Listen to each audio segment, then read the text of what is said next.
Imagine the year is 1588. A dense, chilling fog blankets the English Channel.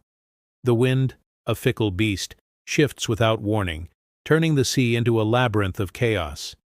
Into this turmoil sails the Spanish Armada, the mightiest fleet the world has ever seen. Its mission: to conquer England. King Philip II's plan is simple but grand: link up with the Duke of Parma's army and land an overwhelming force on English soil. But this time, history is about to be rewritten by an anomaly, an impossibility, a ghost from the future. A modern destroyer materializes in the gray waters. It flies no flag, its hull a stark, gray metal unlike anything from this era.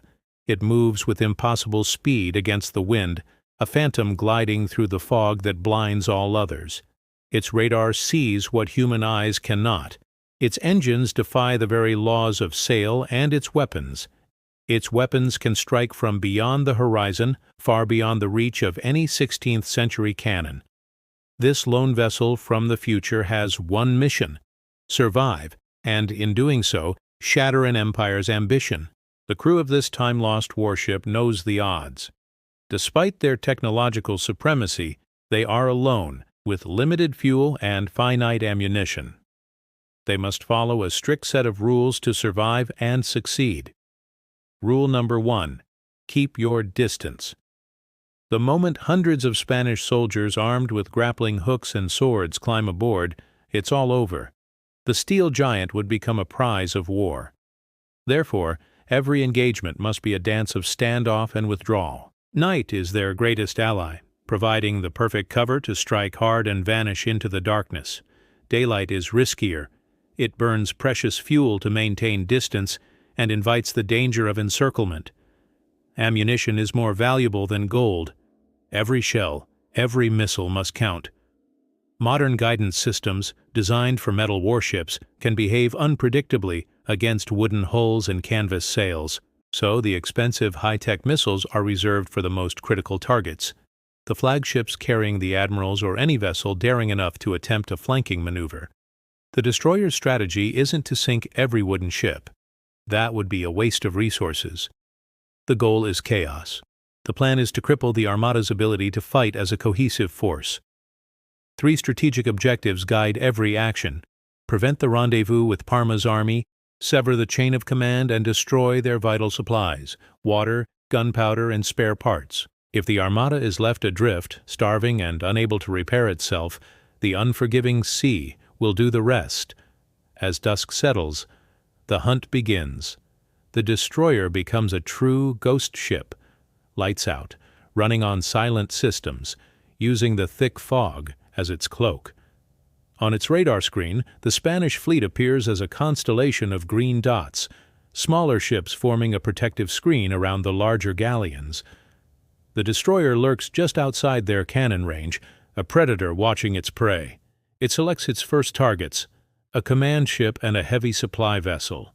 A few rounds from its 5-inch gun arc through the night sky. The shells are set to airburst, exploding directly above the crowded decks. The effect is instantaneous and terrifying. Sailors who have known only the roar of cannon are met with a blinding flash and a deafening crack that seems to come from the heavens. Hot shrapnel rains down, shredding sails, snapping rigging, and most importantly, smashing the ship's rudder. A vessel without steering becomes a helpless, drifting obstacle, a danger to its own fleet. After each quick surgical strike, the destroyer melts back into the fog, repositions, and prepares to strike again. It is a phantom menace, always moving, never allowing the Spanish to pinpoint its location. The precious missiles remain in their tubes, waiting for the perfect moment, the perfect high-value target. By dawn, the Spanish Armada is in a state of confusion and disarray. Several ships are crippled, their rudders gone, their decks littered with casualties. Panic begins to set in. The destroyer's next target is the fleet's lifeline, its supplies. But attacking in broad daylight is a new challenge. This is where the ship's most futuristic asset comes into play. A helicopter, a creature of metal and spinning blades, lifts off the destroyer's deck.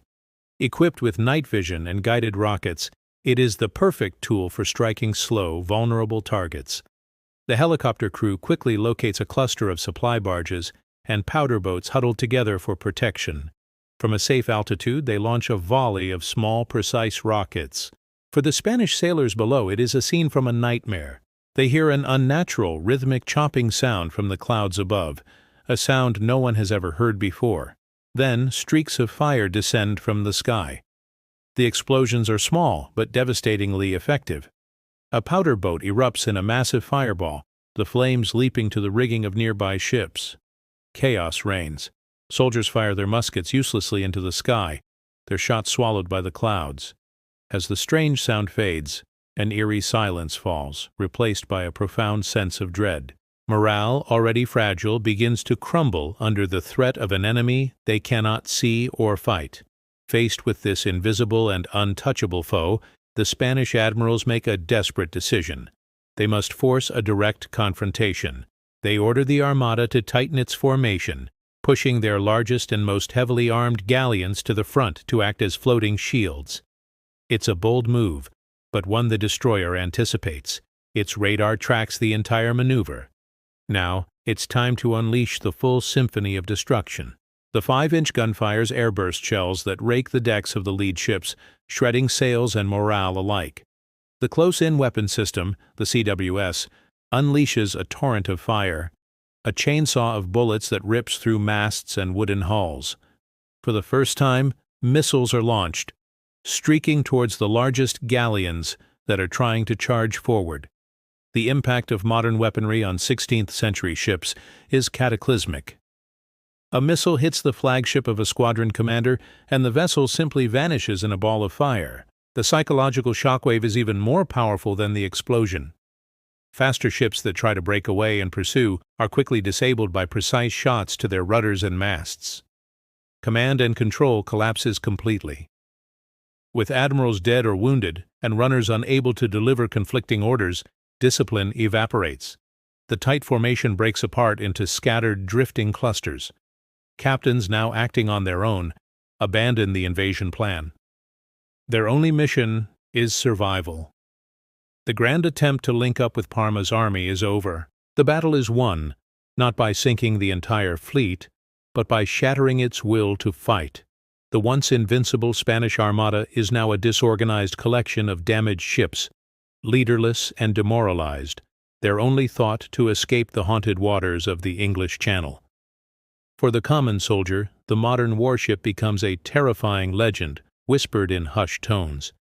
The Iron Ghost Ship, a mastless monster that summoned thunder from the fog. Spanish officers, trying to make sense of the disaster, can only describe an engine of war that defied all logic.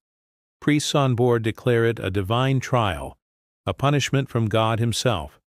Meanwhile, on the shores of England, people hear the strange rolling thunder without lightning and see the impossible sight of a ship moving at speed against the wind. The strategic failure of the Armada is absolute. Even though many of its ships are still afloat, the invasion is dead. The technological gap was simply too vast to overcome. The Spanish couldn't counter what they couldn't understand. Every flash on the horizon, every distant boom, felt like the wrath of an angry god. When the battered survivors finally limp back to Spain, they bring with them tales of an iron phantom that ruled the sea, a ship that single-handedly saved a nation. For England, it becomes a cherished legend, the story of the invisible guardian that emerged from the mists to turn back their darkest hour. Thank you so much for watching. If you enjoyed this journey into an alternate history, don't forget to hit that like button, subscribe to the channel, and ring the bell so you never miss another adventure. See you next time.